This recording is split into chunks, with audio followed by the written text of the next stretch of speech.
My name is Christina Lozano, and I live about 10 minutes away down the street in Mississauga, which is right next door to Toronto. And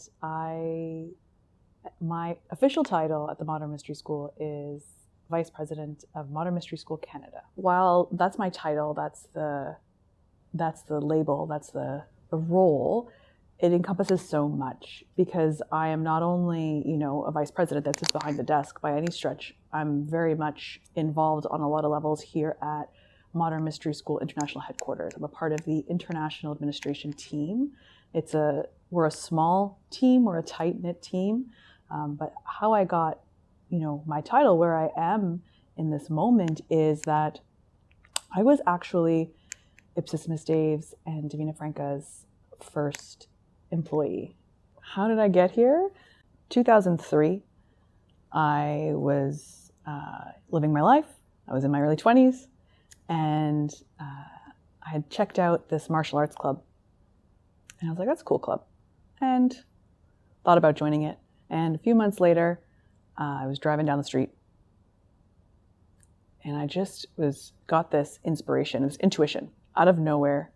Go join that martial arts club that you had visited once before.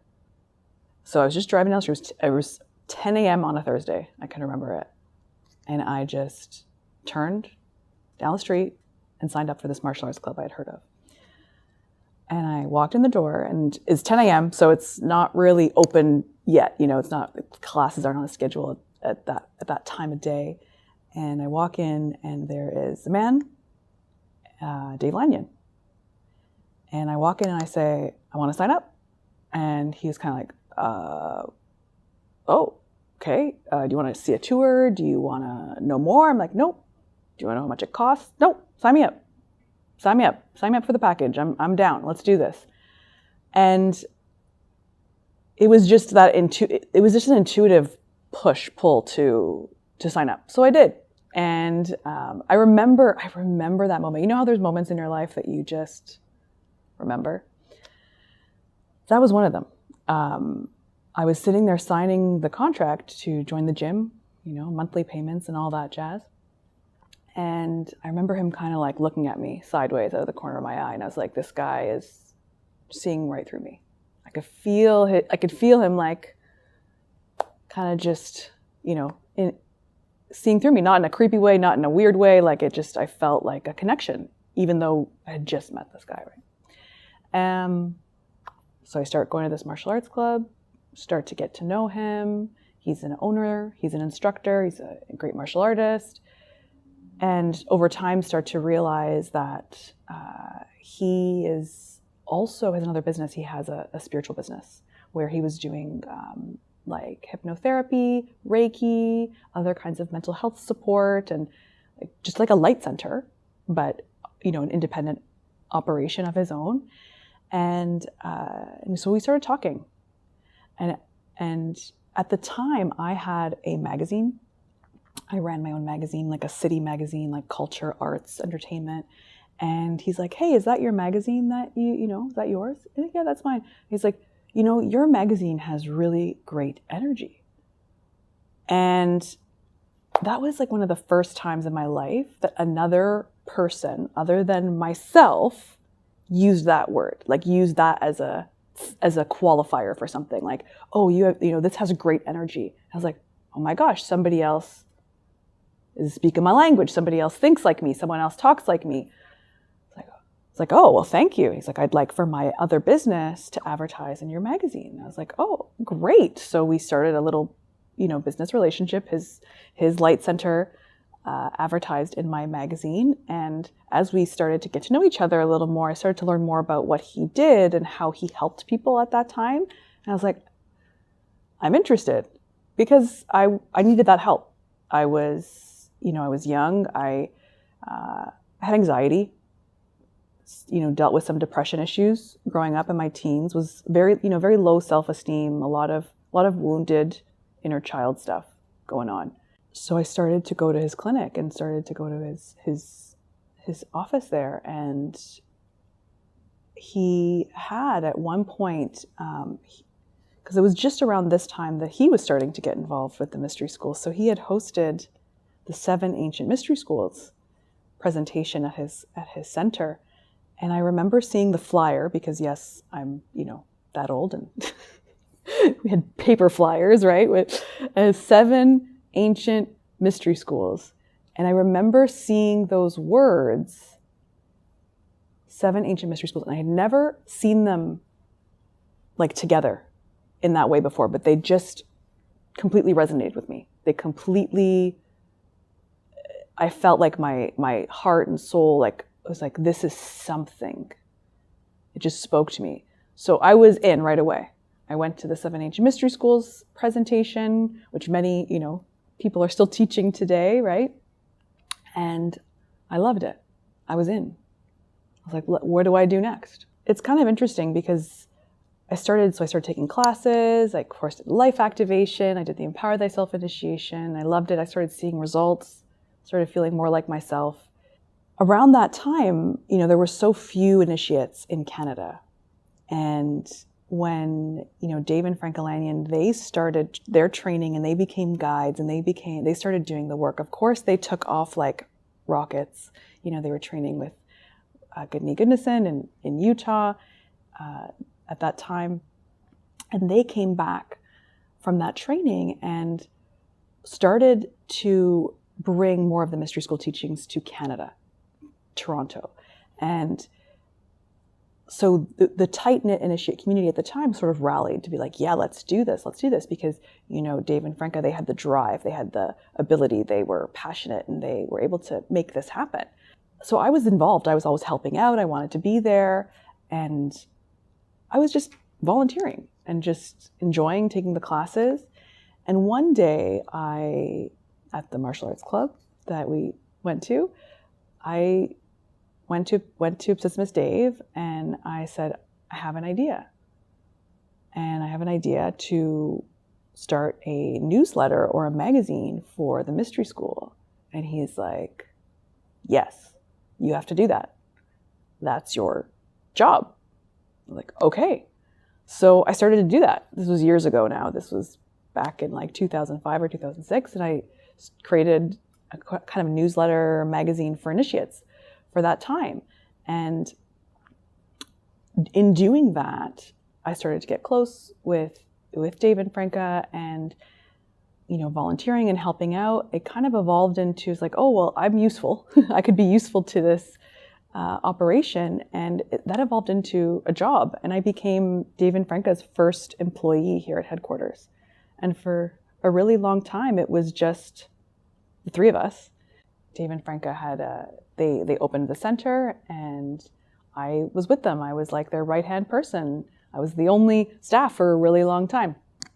And, for a long time, running what was the beginning phases of these international programs was, me and Davina Franca driving a cube van, loading it up ourselves with supplies. And eventually the team grew and expanded over time.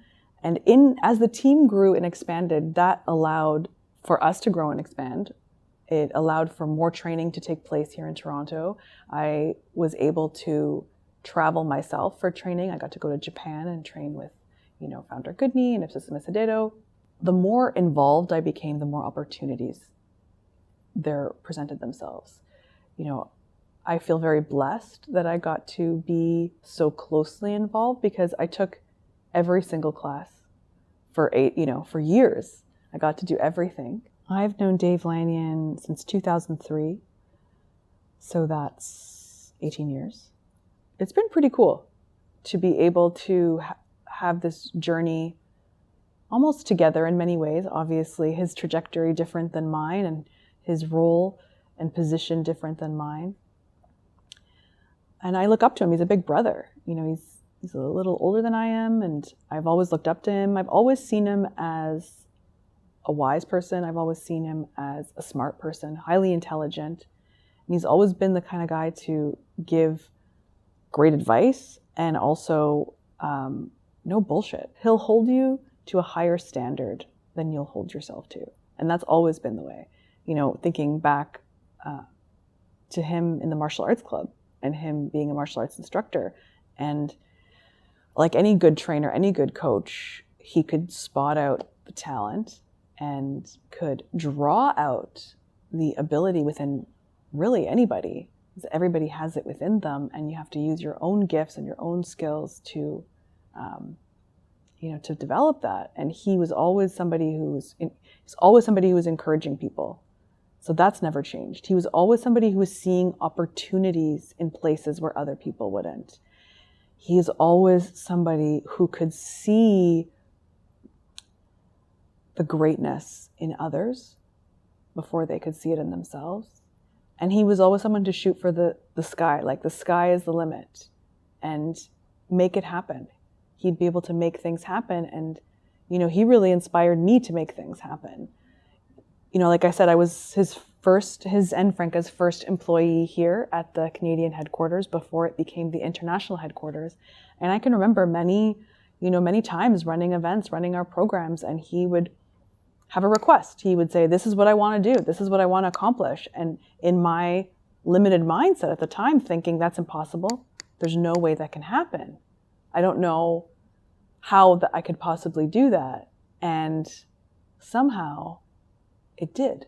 It happened. And he would be like, constantly, pushing in a way, guiding, leading, giving advice, pointing the directions, and not allowing me to fall into, the pity party for myself. Because when I fell into the pity party, things didn't get accomplished, things didn't get done. And when I followed his advice and guidance, I started to see things getting done, things happening, things manifesting in, not only in the work that we did in the mystery school, but then in my own life. And I'm like, well, okay, so there's something to this. What is magic? Oh my gosh. We have a definition, but to go beyond that definition of turning nothing into something and something into something else, what does that mean? What does it mean to create magic is to using your own will beyond your thoughts. This is way beyond mind over matter. This is your will to affect change in your immediate daily life, to affect change in your community, affect change in your circle, to affect change in the world, and to create change, to heighten vibrations, to shift things. We're all about light magic, positive magic. We want to shift things for the better. We want to heighten vibrations. We want to uplift consciousness. And magic is the shifting of consciousness into higher vibrations. And to be able to do that, whatever the method is, and we do have many methods to accomplish that. And that's one of the most beautiful things about this mystery school is you can use so many of our magics to do that. You have so many opportunities. You can use Wicca, you can use Kabbalah, you can use the tools of the ritual master, the tools of the healer. There's so many ways that we use our magic to transform and uplift and ascend. If we are going to accomplish our mission of world peace, we have to get out of our own way. We have to get out of our own stuff, our own, negative self-talk. And how do we do that? Well, we know that magic works. We know that the tools of initiation work. We know that our healings work. We know that our rituals work. It helps to shift people's consciousness. Magic is the shifting of consciousness. Magic is the shifting of vibration. If we're going to shift the vibration of the planet, it starts with ourselves. We can't be constantly looking outwards, say, you change, you create peace, looking at a world leader to say, you have to create peace. But if there's no peace within myself, if there's no peace within my life, there's no chance for peace on this planet. Our rituals, our teachings, our, all the different areas of study that we have in the mystery school, the path of initiation is the how-to manual to peace. I've seen thousands of people over my, decade and a half doing this, thousands of people transform. Some of the things that stick in my mind that people have said are the simplest things. I'm not angry anymore. I don't fight with my husband. I'm not yelling at my kids. I don't have road rage. Then, those are kind of the first steps people start to experience, the first fruits. Then it turns into, I want to take better care of myself.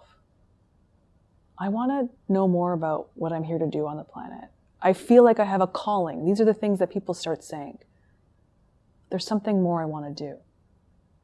And then when, it really starts to work, the magic really starts to sink in, people physically change. They might lose weight. They might start working out, taking better care of themselves, change their look, change their wardrobe. They're happier, and you can see it. And that inner transmutation that takes place from all the spiritual work and the energy work results in an outer transformation. And you see it on the outside. We see that as a result. We see all of a sudden, people are smiling more. People will see the transformation in the guides, in the practitioners, and want that for themselves. I know when I first got initiated, again, I was in my early 20s, living at home, and I started coming to all these classes and seminars. And I remember my mother, so I was raised Roman Catholic, going to church, did all my sacraments. And I remember my mother specifically saying to me, "Are you in a cult?" And I'm like, "No, it's not a cult." But, in my own wounding and in my own, where I was at in my life at the time, I couldn't express to her what I was going through because I was in my own healing process. But I was like, "No, it's not a cult. It's fine." And she kind of left it alone. And I remember a few months later, she says to me, "I don't understand what you're doing. I don't know what it is, but I've noticed you're happier. I've noticed that you're not as angry, you're not as reactive. So whatever you're doing, it's working, and I'm glad." And to me, that's huge.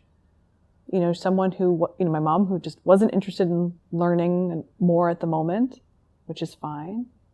She recognized the fruits in me, because at first she was concerned. Oh, it's a bad thing. It's a cult. I don't understand it. It's outside of religion. It's outside of what I understand. But then she saw the results. She saw that I was happier. She saw that I was calmer. One of the key teachings in the mystery school is that you are your own savior. You are God. You're a divine being. You have control over your life. So if you're coming to the mystery school to ask for answers to your questions, you're going to leave with more questions. And that's our job. That's what we're here to do, is to have you ask those questions that help you find yourself. We're not going to tell you what to do. We're not going to, give you instructions in that way. What's right for your life is right for your life. One of the places that people get stuck is when they come to the mystery school expecting answers. They come to the mystery school expecting answers, and they're not asking questions. We invite you, come ask lots of questions. Come into classes and ask questions. And when people get stuck is when they can't ask any questions. There's no questions to ask. If you're just waiting to be told, you're gonna, that's where you're gonna fail. That's where you're gonna get stuck. That's where you're gonna find the limitation, because we're gonna give you a formula, we're gonna give you a recipe, but you gotta do the baking. We can't live your life for you. We could say, here's some great ideas, here's some concepts, here's some teachings about the nature of God and the universe and your soul and your spirit. But how you apply that in your life is completely up to you, if you apply that in your life. When we start to bring magic into our matrix, that matrix starts to dissolve and fall apart. The fabric of our understanding falls apart. And for some people, that's very liberating. And for most people and a lot of people, it's challenging. But that's why we have the tools that we have. That's why we have the healings that we have, is because our matrix, the matrix of everyone's individual mind, is made up of our programming, our the way we were raised, our societal institutions, some for good and some for bad. And within that are all our experiences, colored by our emotional states, colored by our relationships, colored by all kinds of things. It could be as simple as saying, well, the matrix wants us to live in a box. But it's beyond that. The matrix doesn't want us to live in a box. The matrix wants us to live trapped inside of a maze of our own mind. And like a rat in a race, a rat in a maze, not knowing how to get out. When we start to bring light into our minds, we start to see how many unhealthy patterns, how many experiences that we've had in our lives that don't serve us. And that's challenging for people. I've said this before, if people don't want to take a true look at themselves, people are unwilling to take responsibility for themselves, they have a hard time on this path. And it goes so beyond what we think we want. You know, that saying, you have to let go of the life you think you want so that you can live the life that's truly meant for you. How do you even begin to know what's truly meant for you? That's the path of magic. And then you enter in individuals who might have suffered things like abuse or trauma in their lives. And those are serious, serious things. And in our mystery school, there's a lot of people with a lot of life experiences like that.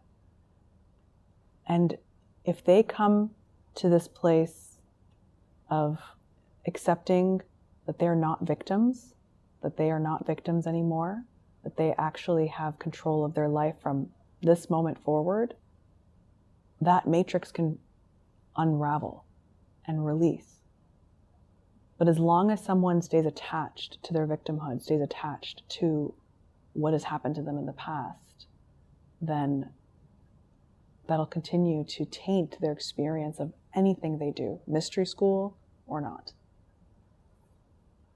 So if we're talking about leaving the matrix behind and dissolving this matrix of our mind that is built on falsities and lies and programming that doesn't serve you, what can you build outside of that? Exactly, what can you build outside of that? What isn't possible? It's all possible. This is the point. We are eternal, limitless beings. And it's so strange to imagine that we could do anything. We tell our little kids that, oh, you can do anything. My son's in kindergarten. You can be anything you want to be. What does that really mean? What does that really mean to experience that, to know that, to feel that? That's what we teach in the mystery school. It's not just about you can be anything you want to be. You can have whatever job you want to have. Sure, you can serve in whatever way you feel called to serve. But who do you truly want to show up as on this planet? Do you want to show up as a human? Do you want to show up as a God being, divine being, as a magician? You have all the choice in the world. What does it look like in a practical world to live as God, to act as God, to acknowledge and recognize yourself as divine?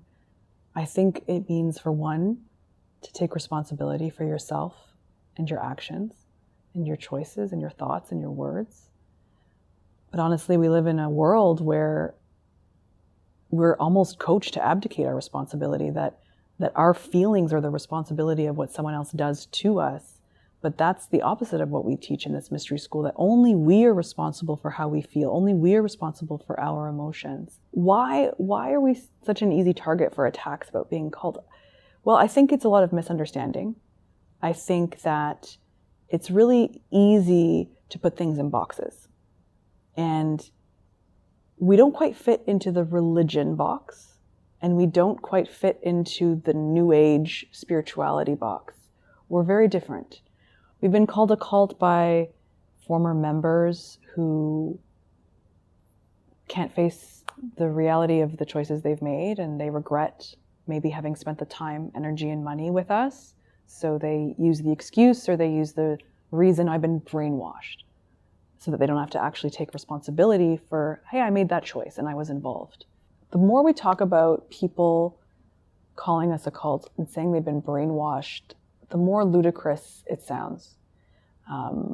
Because how could the 50,000 people who took a meditation class or did a session, did a healing, took a couple of workshops. How are all those people brainwashed who are going on with their lives and have nothing, nothing else to do with us? In many ways, you could look at us as like a certifying body for practitioners and teachers, modern mystery school proper, but then there's individual practitioners, individual teachers, individual guides who are out there with their own branding, who are certified by the modern mystery school. And they come and they take classes and they get their growth and progression, and they turn around and take that and go help others with it. We're a public mystery school that if you didn't know anything about mystery school, you could look at us and say, you're a seminar company. You take a seminar, and then if you like it, you take the next one. And if you want that one over there, well, you have to do a couple prerequisites first. It's not out of the realm of possibility. You don't have to climb the Himalayas. You don't have to find a secret passageway somewhere, in the depths of a mountain. Like, it's possible. We have practitioners and teachers all over the world that are doing this publicly with their own websites, and they're out there. Like, we're not trying to hide anything. We get attacked for being a cult, and I'm just me. I come to work every day. I go home to my family every night. Yeah, there's times I work real hard, but that has nothing to do with being in a cult. I get a paycheck for what I do. I serve others. I help others. I have friends. I have family. I have experiences in my life that are outside of the mystery school, believe it or not. And, that just, it boggles my mind when someone says you're a cult, you're brainwashed. It's like, if I was brainwashed, my life would be so much easier because someone could just tell me what to do every day. But no, I get to wake up and make all my own decisions for my life and my family and what I do. So that's the part that really gets to me is, you're a cult. It's like, come, spend a day in our office, follow us around. It would be boring as heck. You're going to film all this and you're going to throw out that camera roll because it's going to be boring. We're going to be walking back and forth to the bathroom. We're going to be eating our lunch, making our tea, and doing our paperwork. It's not a cult. We're an organization with an administrative structure. We teach classes. We do healings. We live our lives. We want to help people.